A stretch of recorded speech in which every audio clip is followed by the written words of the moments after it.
Malam itu, jalan lintas Sumatera tampak begitu lengang.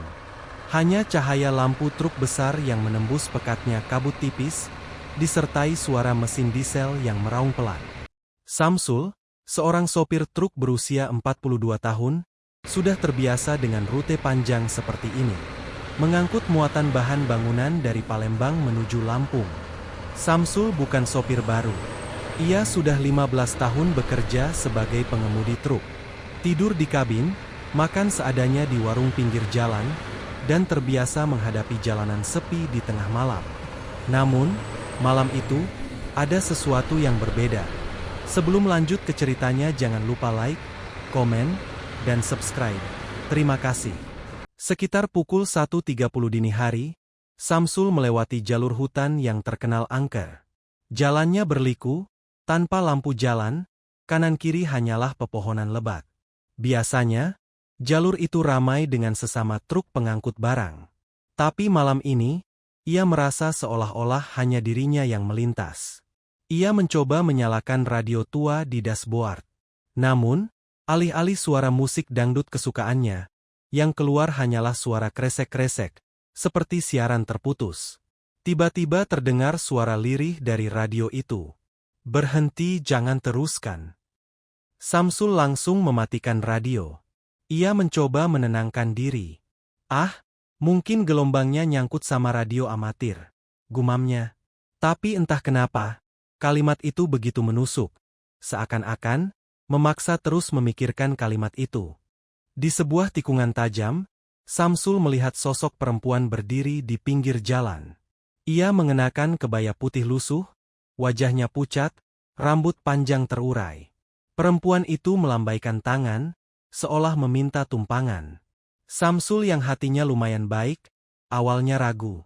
Tapi karena merasa kasihan, ia pun menghentikan truknya.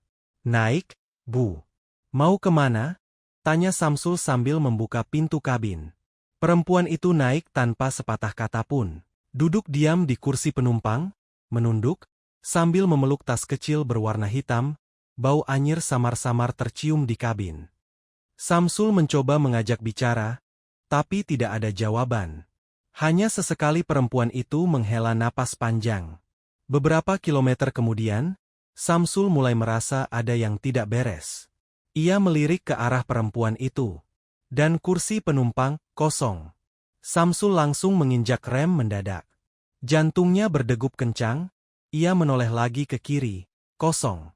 Padahal, baru saja ia melihat wanita itu duduk di sana. Bau anyir pun masih tertinggal di dalam kabin. Dengan tubuh gemetar, Samsul melanjutkan perjalanan. Keringat dingin mulai bercucuran meski AC truknya menyala. Ia mencoba fokus ke jalan, berusaha meyakinkan dirinya kalau itu hanya halusinasi karena kurang tidur. Namun, saat ia melihat ke spion, bulu kuduknya langsung berdiri. Perempuan tadi tampak duduk di bak belakang truknya. Rambut panjangnya menutupi wajah, bajunya berkibar tertiup angin. Samsul membalikkan badan, tapi saat ia menoleh ke kaca belakang, tidak ada apa-apa. Spion kembali kosong. "Waduh, gak beres," gumamnya, sambil terus membaca doa di antara gigi yang bergemeletup. Sekitar 10 menit kemudian, jalanan semakin sepi. Tidak ada satupun kendaraan yang melintas. Lalu, tiba-tiba, mesin truknya mati begitu saja. Semua lampu padam. Kabin langsung gelap gulita. Samsul panik, ia mencoba menstarter mesin berulang kali. Tidak berhasil.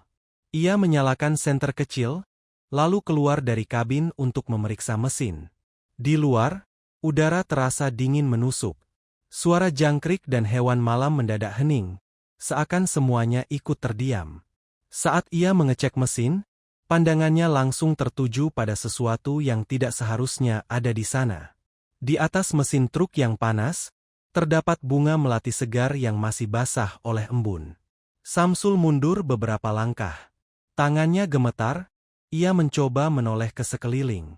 Dan di kejauhan, di bawah pohon besar, ia melihat sosok perempuan itu lagi, berdiri menatapnya. Kali ini jelas sekali, matanya hitam pekat, wajahnya pucat dengan senyum yang tidak wajar. Samsul buru-buru masuk kembali ke kabin, menutup pintu rapat-rapat.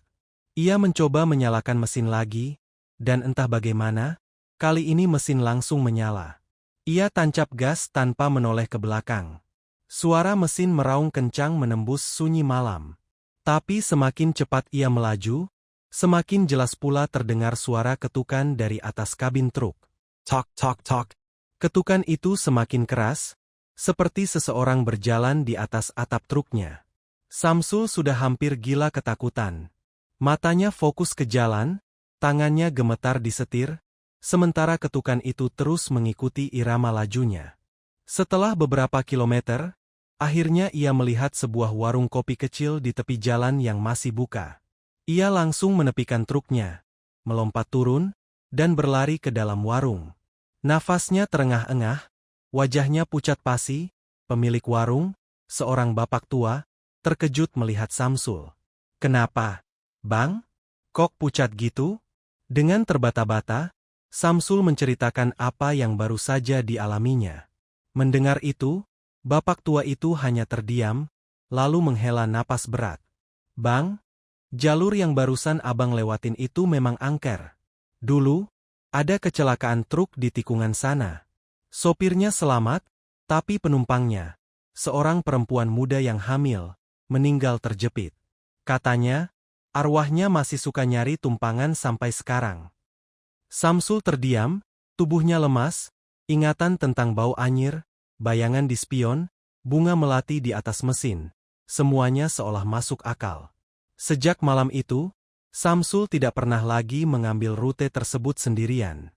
Dan hingga kini, kisah itu masih beredar di kalangan para sopir truk. Bahwa di jalur hutan itu, ada seorang penumpang misterius yang kadang ikut menumpang, tapi tidak pernah sampai ke tujuan. Itu tadi kisah mistis tentang sopir truk yang hilang di jalan sepi. Entah nyata atau hanya cerita turun-temurun, sampai sekarang belum ada yang bisa menjelaskan. Kalau kalian merasa merinding, jangan lupa tekan tombol subscribe, nyalakan loncengnya, dan share video ini biar makin banyak orang yang tahu kisah-kisah menyeramkan di sekitar kita. Karena ingat, cerita horor bukan untuk ditakuti, tapi untuk diingat, agar kita selalu waspada.